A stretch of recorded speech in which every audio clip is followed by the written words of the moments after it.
എക്ക് ദീവാനേക്ക് ദീവാനിയത്ത് എന്ന് പറയുന്ന ഈ സിനിമ ആക്ച്വലി ഇത് നോർത്ത് ഇന്ത്യയിൽ വളരെ സംസാര വിഷയമാണ്. ഇത് ഒരു ദിവസം കൊണ്ട് തന്നെ ഹിറ്റ് സ്റ്റാറ്റസ് നേടിയെന്നൊക്കെയാണ് പറയുന്നത്. ആക്ച്വലി ഇത് സത്യമാണ്. കാരണം വളരെ പാക്ഡ് ആയിട്ടുള്ള ഹൗസിൽ ഒരുപാട് യൂത്ത് ഓഡിയൻസിനെയൊക്കെ അട്രാക്ട് ചെയ്തിട്ടുള്ള സിനിമയാണ് എക് ദീവാനേക്ക് ദീവാനിയത്ത്. അതിന് കാരണം കിടിലം മാർക്കറ്റിംഗ് ആയിരുന്നു. കാരണം ഈ സിനിമ കാണാൻ വേണ്ടി മൾട്ടിപ്ലക്സ് ആയ PVRലൊക്കെ പോകുമ്പോൾ ഇതിലെ പാട്ടുകൾ പ്ലേ ചെയ്യുമായിരുന്നു. എനിക്ക് തോന്നുന്നു ഒരു 3 മിനിറ്റ് എന്തോ ദൈർഘ്യമുള്ള ബിറ്റുകളായിരുന്നു, അതായത് ഈ PVRലടക്കം പ്ലേ ചെയ്തുകൊണ്ടിരുന്നത്. നല്ല ഗംഭീരമായിട്ടുള്ള പാട്ടുകളാണ്. പിന്നെ ഇതിന്റെ ലീഡ് പേഴ്സ് ഹർഷവർദ്ധൻ റാനെ, സോനം ബാജ്വ, ഭയങ്കര ഗുഡ് ലുക്കിംഗ് ആയിട്ടുള്ള 2 ലീഡ് പേഴ്സ് ഉണ്ട്. അതുകൊണ്ടൊക്കെ തന്നെ നല്ല കിടിലം മാർക്കറ്റിങ്ങും കിടിലം പാട്ടുകളും ആയതുകൊണ്ട് തന്നെ അത്യാവശ്യം യൂത്ത് ഓഡിയൻസിനെയൊക്കെ അട്രാക്ട് ചെയ്യാൻ പറ്റിയിട്ടുണ്ട്. ഇതിന്റെ കൂടെ റിലീസായത് മഡ്ഡോഗിന്റെ ഹൊറർ കോമഡി യൂണിവേഴ്സിലുള്ള ധാമയാണ്. അപ്പം അത്രയും വലിയൊരു പടം തിയേറ്ററിൽ ഉണ്ടായിട്ടും ആളുകൾ കൂടുതൽ ഫസ്റ്റ് പ്രിഫറൻസ് എന്ന് പറയുന്നത് ഈ സിനിമയാണ്. പക്ഷേ ഈ സിനിമ ആക്ച്വലി ഒരു പ്രോബ്ലമാറ്റിക് ആയിട്ടാണ് എനിക്ക് തോന്നിയത്. കാരണം ഒരു പെണ്ണ് നോ പറഞ്ഞു കഴിഞ്ഞിട്ടുണ്ടെന്നുണ്ടെങ്കിൽ വീണ്ടും അവളുടെ പുറകെ നടക്കുക, ഒബ്സസീവായിട്ട് സ്റ്റോക്ക് ചെയ്ത് അവളുടെ പുറകെ നടന്ന് അവൾ യെസ് പറയുന്നത് വരെ പുറകെ നടക്കുക.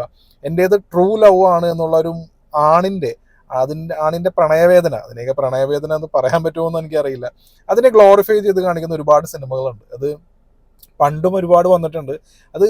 അതൊരു യൂണിവേഴ്സൽ സംഭവമാണ്. ഇങ്ങനെയുള്ള സംഭവങ്ങൾ അത് ഇന്ത്യയിൽ മാത്രമല്ല എല്ലായിടത്തും വരും. ഒരു എക്സാമ്പിൾ പറയുകയാണെന്നുണ്ടെങ്കിൽ ഇപ്പം ഡർ എന്ന് പറയുന്ന സിനിമ അതിന് ആക്ച്വലി അതൊരു വില്ലൻ പോയിന്റ് ഓഫ് വ്യൂ ആണ് ഷാറൂഖ് ഖാന്റെ കാണിച്ചിരിക്കുന്നത്. എന്നാൽ പോലും പിന്നെ അഞ്ചാമിലേക്ക് എത്തിക്കഴിഞ്ഞപ്പോൾ ഈ പറയുന്ന ആണിന്റെ പ്രണയം എന്നുള്ളത് അതൊരു ട്രാജിക് പെയിൻ, ആ സംഭവങ്ങളൊക്കെ വളരെയധികം ഗ്ലോറിഫൈ ചെയ്യുന്നുള്ളൊരു തോന്നി. പിന്നെ തേരനാം ഉണ്ട്. പിന്നെ രാഞ്ചനിലെ കുന്ദൻ എന്ന് പറയുന്ന ക്യാരക്ടർ, ഈ പറയുന്ന ക്യാരക്ടേഴ്സിനൊക്കെ ഈ ആണിന്റെ പ്രണയം എന്നുള്ളത് വളരെ ദിവ്യമായിട്ടുള്ള പ്രണയമാണ്. ഈ ടൈപ്പ് ഓഫ് ആ ഒരു നരേഷൻ വരുന്ന സിനിമയുണ്ടല്ലോ. അപ്പം ഇങ്ങനെയുള്ള ആ നരേഷൻ വരുന്ന സിനിമകൾ ഇറക്കുന്ന ആ യൂണിവേഴ്സിറ്റിയുടെ പുതിയ എൻട്രിയാണ് എക് ദീവാനേക്ക് ദീവാനിയത്ത് എന്ന് പറയുന്നത്. കാരണം ഈ ടോക്സിക് ആയിട്ടുള്ള അതായത് സ്ത്രീയുടെ നോയ്ക്ക് ഒരു വിലയും കൊടുക്കാത്ത, എന്നാൽ ഇവൻ ഭയങ്കര ആത്മാർത്ഥ പ്രണയത്തിലുള്ളവർ തന്നെയാണ്. ഇവൻ ഈ പെണ്ണിന് വേണ്ടി മരിക്കാൻ വരെ തയ്യാറാണ് എന്നുള്ള ആ ടോക്സിസിറ്റി ഉണ്ടല്ലോ, ഇത് വളരെ പോയറ്റിക്കായിട്ട് നല്ല പാട്ടുകൾ, പിന്നെ ലീഡ് പേഴ്സിന്റെ ഈ അവരുടെ പെർഫോമൻസ്, ഇതൊക്കെ കൊണ്ട് ഈ ഇങ്ങനെയുള്ള കുറച്ച് ആളുകളുണ്ടാവും ഈ ടോക്സിക് ആയിട്ടുള്ള. നമ്മളൊരു പെണ്ണിന്റെ പുറകെ, ആ പെണ്ണിന് തീരെ താല്പര്യമില്ല എന്നുണ്ടെങ്കിലും ഇങ്ങനെ പുറകെ നടന്ന് ഇതുപോലെ എൻ്റെ ട്രൂ ലവാണ്, അങ്ങനെയാണ് ഇങ്ങനെയാണ്, നിനക്ക് വേണ്ടി ചാവാൻ തയ്യാറാണ്, മറ്റു മുറിക്കുക, ഇങ്ങനെ ഈ ടോക്സിക് ആയിട്ടുള്ള ഇങ്ങനെയുള്ള ഊളത്തരങ്ങളില്ലേ, ഈ ഊളത്തരങ്ങളൊക്കെ കാണിച്ച് അത് ഗ്ലോറിഫൈ ചെയ്യുന്ന ഒരു പടം തന്നെയാണ് ഇത്. ഇതിന് വേറെ വ്യത്യാസമൊന്നുമില്ല. ഇതുപോലുള്ള ഈ ഒബ്സഷൻ ഡിസ്ഗൈസ്ഡ് ആസ് ലവ് എന്ന് പറയുന്ന പടങ്ങൾ ഞാൻ പറഞ്ഞല്ലോ, ഇത് ഇന്ത്യയിൽ മാത്രമല്ല, ഇത് 365 ഡേയ്സ് പോലുള്ള പടങ്ങളൊക്കെ ഇന്റർനാഷണൽ ലെവലിൽ ഒരുപാട് ശ്രദ്ധ നേടിയതാണ്. ഇപ്പോൾ ഇതിനകത്ത് നമ്മുടെ ഇന്ത്യൻ സിനിമകളിലാണെന്നുണ്ടെങ്കിൽ നായികയുടെ പുറകെ നടക്കുന്നു എന്നാണെന്നുണ്ടെങ്കിൽ 365 ഡേയ്സ്, എനിക്ക് തോന്നുന്നു അതിന് 2-3 സീക്വൽസും കൂടി ഉണ്ടെന്ന് തോന്നുന്നു. അതിനകത്ത് നായികയെ നേരെ തട്ടിക്കൊണ്ടുപോകുന്നതാണ്. ഇപ്പോൾ ഈ തട്ടിക്കൊണ്ടുപോകുന്നതും അങ്ങനെയുള്ള ഒരു പ്രണയമൊക്കെ ഭയങ്കര ഗ്ലോറിഫൈഡ് ചെയ്ത് ഗ്ലാമറൈസ് ചെയ്ത് കാണിക്കുന്ന അങ്ങനത്തെ ഒരു ടൈപ്പ് ഓഫ് നാരേഷൻ തന്നെയാണ് ഇവിടെ വരുന്നത്. പിന്നെ ഈ സിനിമയിലേക്ക് വരികയാണെന്നുണ്ടെങ്കിൽ ആസ് എ ഫിലിം എന്നുള്ള രീതിയിൽ നോക്കുകയാണെന്നുണ്ടെങ്കിൽ ഇതിന്റെ സംവിധായകൻ മിലാബ് സഫേരിയുടെ പടങ്ങളിൽ പാട്ടുകൾ നല്ലതായിരിക്കും. പുള്ളിക്ക് നല്ല മ്യൂസിക് സെൻസ് ഉണ്ട്. പക്ഷെ പുള്ളി എടുക്കുന്ന പടങ്ങളൊക്കെ അത്ര ക്രാപ്പ് ആവുന്നതുകൊണ്ട് തന്നെ ആ ഒരു മ്യൂസിക് അയ്യോ ഈ പടത്തിലാണല്ലോ വന്നുള്ളൂ എന്നുള്ള ഫീലിംഗ് ആണ് എനിക്ക് തോന്നുന്നത്. മർജാവാനുള്ള പാട്ടുകളൊക്കെ ആക്ച്വലി ജസ്റ്റ് പാട്ട് എന്നുള്ള രീതിയിൽ നോക്കുമ്പോൾ ഗംഭീരമാണ്. അതുപോലെ തന്നെ പാട്ടുകളാണ് ഇതിനകത്തുള്ളത്. ഇതിനകത്ത് എനിക്ക് തോന്നുന്നു മ്യൂസിക് ഡയറക്ടേഴ്സായിട്ട് ഓരോ പാട്ടും ഓരോരുത്തർ അങ്ങനെ രീതിയിൽ ചെയ്തിരിക്കുന്നത്. ഇപ്പോഴത്തെ ട്രെൻഡ് അതാണല്ലോ. ഇപ്പോൾ മുമ്പ് മോഹിത് സൂരി ചെയ്തുകൊണ്ടിരുന്ന കാര്യമായിരുന്നു. പുള്ളിയുടെ പടത്തിൽ ഒരു മ്യൂസിക് ഡയറക്ടർ എന്നുള്ളത് എനിക്ക് തോന്നുന്നു 2-3 പടങ്ങളിലൊക്കെ ഉള്ളൂ. ബാക്കിയുള്ള പടങ്ങളിലെല്ലാം പാട്ട് ചെയ്തിരിക്കുന്ന ഒന്നിൽ കൂടുതൽ ആളുകളാണ്. അപ്പോൾ ആ ഒരു ട്രെൻഡ് തന്നെ ഇപ്പോൾ സയ്യാറ അടക്കമുള്ള സിനിമകളിലെല്ലാം അങ്ങനെയായിരുന്നു. അപ്പോൾ അതുപോലെ തന്നെയാണ് ഇപ്പോൾ ഇതിന് മുമ്പ് ഉണ്ടായിരുന്ന ബാഗി ഫോറുള്ള പാട്ടുകൾ അങ്ങനെ തന്നെയായിരുന്നു. ഒരുപാട് പേര് ചെയ്തിട്ടുണ്ടെന്ന് തോന്നുന്നു. ദീവാനത്തിലും നല്ല കിടിലം പാട്ടുകളൊക്കെ ഉണ്ട്. ഈ പാട്ടുകൾ ചെയ്തിരിക്കുന്നത് ഞാൻ പറയാം ഗുഡ് ലുക്കിംഗ് ആയിട്ടുള്ള നായകനുണ്ട്, നായികയുണ്ട്, പിന്നെ നല്ല പാട്ടുകളുണ്ട്. ഇത് പിക്ചറൈസേഷൻ ചെയ്തിരിക്കുന്നതൊക്കെ നല്ലതാണ്. ഈ ഒരു സംഭവം ഒഴികെ മാറ്റി വെച്ച് കഴിഞ്ഞിട്ടുണ്ടെന്നുണ്ടെങ്കിൽ ഈ പടത്തിൽ വരുന്ന സംഭവങ്ങൾ അട്ടർ ബ്ലണ്ടറാണ്. ഫോർ എക്സാമ്പിൾ പറയുകയാണെന്നുണ്ടെങ്കിൽ ഇതിന്റെ ഇന്റർവൽ പോർഷൻ വരുമ്പോൾ വാട്ട് ദ ഫക്ക് മൊമെന്റ് ആണ് ആക്ച്വലി. കാരണം ഇങ്ങനെയൊക്കെ ഒരു കഥ എഴുതാൻ പറ്റും. ഒരു കഥാപാത്രത്തിന്റെ ഒരു വ്യക്തിത്വം എന്ന് പറയുന്ന ഒരു കാര്യമുണ്ട്. ഇപ്പൊ നായിക ഈ സിനിമ എന്ന് പറയുന്നത് തന്നെ ഒരു മെയിൽ, ശരിക്കും പറഞ്ഞിട്ടുണ്ടെന്നുണ്ടെങ്കിൽ ഈ സൂപ്പ് ബോയ്സ് എന്നൊക്കെ തമിഴ്നാട്ടിൽ പറയില്ലേ, അങ്ങനെയുള്ളവർക്ക് വേണ്ടി എടുത്തിട്ടുള്ള പടമാണ് ആക്ച്വലി. ഒരു പെണ്ണിന്റെ പുറകെ നടക്കുന്നത്, ആ പെണ്ണ് അവന്റെ പ്രണയം മനസ്സിലാക്കാതെ പോയി, അതുകൊണ്ട് ആ പെണ്ണാണ് തെറ്റ്, ഇവൻ ശരിയാണ്, ഇവൻ ഈ ട്രൂ ലവ് എന്നുള്ള പേരിൽ എന്ത് കാട്ടിക്കൂട്ടിയാലും, എന്ത് ടോക്സിസിറ്റി കാണിച്ചാലും, എന്തൊക്കെ കാണിച്ചു കൂട്ടിയാലും ഇതൊക്കെ അതൊക്കെ ശരിയാണ് എന്നുള്ള രീതിയിലുള്ള ഒരു ക്ലൈമാക്സുമാണ് ഇതിനകത്ത്.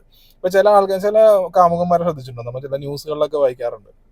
അതായത് പ്രണയം നിരാകരിച്ചതിന്റെ പേരിൽ ആ പെണ്ണിന്റെ മുമ്പിൽ കെട്ടി തൂങ്ങി ചത്തു, അല്ലെങ്കിൽ ആ പെണ്ണിന്റെ പേരെഴുതി വെച്ച് ചത്തു എന്നൊക്കെ പറയുന്ന പോലെ ചത്തു എന്ന് തന്നെയാണ് പറയേണ്ടത്. കാരണം ഇതുപോലുള്ള മരണമൊന്നും യാതൊരു സിമ്പതിയോ കാര്യങ്ങളോ ഒന്നും അർഹിക്കുന്നില്ല. അതിൻ്റെ എല്ലാം ഇൻഫ്ലുവൻസ് ഇതുപോലുള്ള ക്രാപ്പ് പടങ്ങളാണ്. ഈ പടം നൽകുന്ന മെസ്സേജ് എന്താണെന്ന് വെച്ചിട്ടുണ്ടെന്നുണ്ടെങ്കിൽ, നമ്മളുടെ പ്രണയം ഒരു പെണ്ണ് നിരാകരിച്ചു കഴിഞ്ഞിട്ടുണ്ടെന്നുണ്ടെങ്കിൽ നമ്മളുടെ ഭാഗത്ത് തെറ്റില്ല, ആ പ്രണയം നിഷേധിച്ച പെണ്ണാണ് തെറ്റ് എന്നുള്ളൊരു നരേഷനാണ് ഇതിൻ്റെ ക്ലൈമാക്സിലടക്കം വരുന്നത്. അപ്പം അതിനുവേണ്ടി ചിലപ്പോൾ നായകൻ മരിക്കും. ആ മരണം പോലും ഒരു ത്യാഗമാണ്. ശരിക്കും പറഞ്ഞിട്ടുണ്ടെങ്കിൽ ഇതിനകത്ത് നായകൻ്റെ ആ ഒരു ഈ നായകന്റെ ത്യാഗം എന്ന് പറയുന്നത്, സാക്രിഫൈസ് എന്ന് പറയുന്നത് ഏതോ ഭഗത് സിംഗ് ലെവലിലുള്ള ആ രീതിയിലുള്ള ഗ്ലോറിഫിക്കേഷൻ ഒക്കെയാണ് നമ്മൾ കാണേണ്ടി വരുന്നത്. ശരിക്കും പറഞ്ഞിട്ടുണ്ടെങ്കിൽ ഈ പാട്ട് എന്നുള്ള സംഭവം, ആ ഒരു പാട്ട് ഇങ്ങനെയുള്ള ഒരു ക്രാപ്പ് സീനുകളിലൊക്കെ വരുമ്പോൾ ആ നല്ല പാട്ട് എന്നുള്ളൊരു സംഭവമില്ലേ, അതുപോലും ഇവിടെ ഇല്ലാതാവുകയാണ്. സോ മൊത്തത്തിൽ പറയുകയാണെന്നുണ്ടെങ്കിൽ വളരെ പ്രോബ്ലമാറ്റിക് ആയിട്ടുള്ള ഒരു പടം. എന്നാൽ ഭയങ്കര ഗംഭീര വരവേൽപ്പാണ്.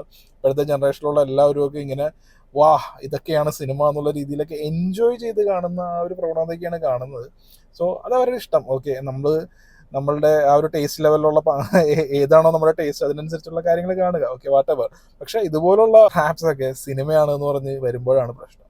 സോ ഫോർ മീ എക് ദിവാനയ്ക്ക് ദിവാനിയത്ത് എന്ന് പറയുന്നത് ഒരു അതിൻ്റെ ജോണർ എന്ന് വെച്ചിട്ടുണ്ടെങ്കിൽ ഞാൻ പറയും ഒരു ഷിറ്റ് ജോണർ എന്ന് പറയുന്ന രീതിയിലുള്ള വളരെ ഒട്ടും അക്സെപ്റ്റ് ചെയ്യാൻ പറ്റാത്ത ഒരു, സത്യം പറഞ്ഞാൽ പടം കഴിഞ്ഞപ്പോൾ തീർന്നു കിട്ടിയല്ലോ എന്നുള്ളതാണ്. പിന്നെ പെർഫോമൻസ് പറഞ്ഞില്ലല്ലോ, പെർഫോമൻസ് ആക്ച്വലി ഹർഷവർദ്ധനാണ് എനിക്ക് ഇഷ്ടമുള്ള നടനാണ്. ഭയങ്കര ഗുഡ് ലുക്കിംഗ് അല്ലേ പുള്ളിനെ കാണാൻ, അടിപൊളിയാണ് പുള്ളി. ഈ പടത്തിൽ ഫുൾ ഇമോഷണൽ ആയിരിക്കുമല്ലോ, ഇങ്ങനെ കഴുത്തൊക്കെ ഇങ്ങനെ ഉളുക്കിയ പോലെ ഇങ്ങനെ വെച്ചിട്ടാണ് പുള്ളി ഈ രീതിയിലാണ് ഇങ്ങനെ നോക്കിക്കൊണ്ടേക്ക് ഇരിക്കുന്നത്. എനിക്ക് മനസ്സിലാവുന്നല്ലോ പുള്ളിയുടെ ഫുൾ സീനിൽ അങ്ങനെയാണ് പുള്ളിയുടെ ഇമോഷൻ.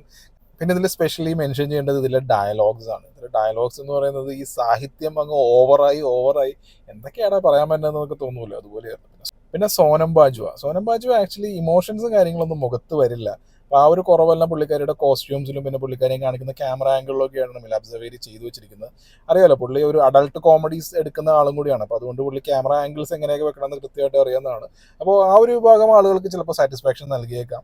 അതുകൊണ്ട് തന്നെ പെർഫോമൻസ് വൈസ് ആണെന്നുണ്ടെങ്കിലും പ്രൊഡക്ഷൻ, ഞാൻ പറഞ്ഞില്ല, ഈ പാട്ടുകൾ എടുത്തിരിക്കുന്നത് നല്ല കളർഫുള്ളായിട്ടാണ്. അങ്ങനെയുള്ള സംഭവങ്ങളൊക്കെ ഒഴികെ ഈ പടത്തിൽ എടുത്ത് പറയത്തൊക്കെ ഒന്നുമില്ല, ഒരു ഷിറ്റ് ഫിലിം.